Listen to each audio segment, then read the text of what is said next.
เราจะไปสวนยางนะครับเราไปดูผลไม้นะครับทุกคนกับรูปไปด้วยถ่ายไปด้วยนะครับเรื่อยๆนะครับแล้วก็อย่าลืมฝากกดติดตามกดไลค์กดแชร์ด้วยนะครับถ้าใครชอบคลิปนี้แล้วก็ฝากกดไลค์กดแชร์ด้วยนะครับเฮ้ยทำไม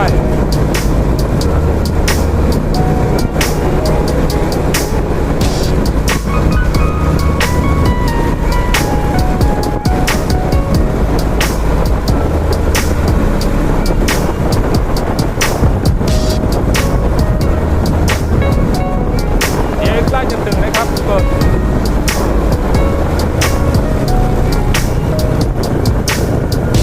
โอเคแล้ว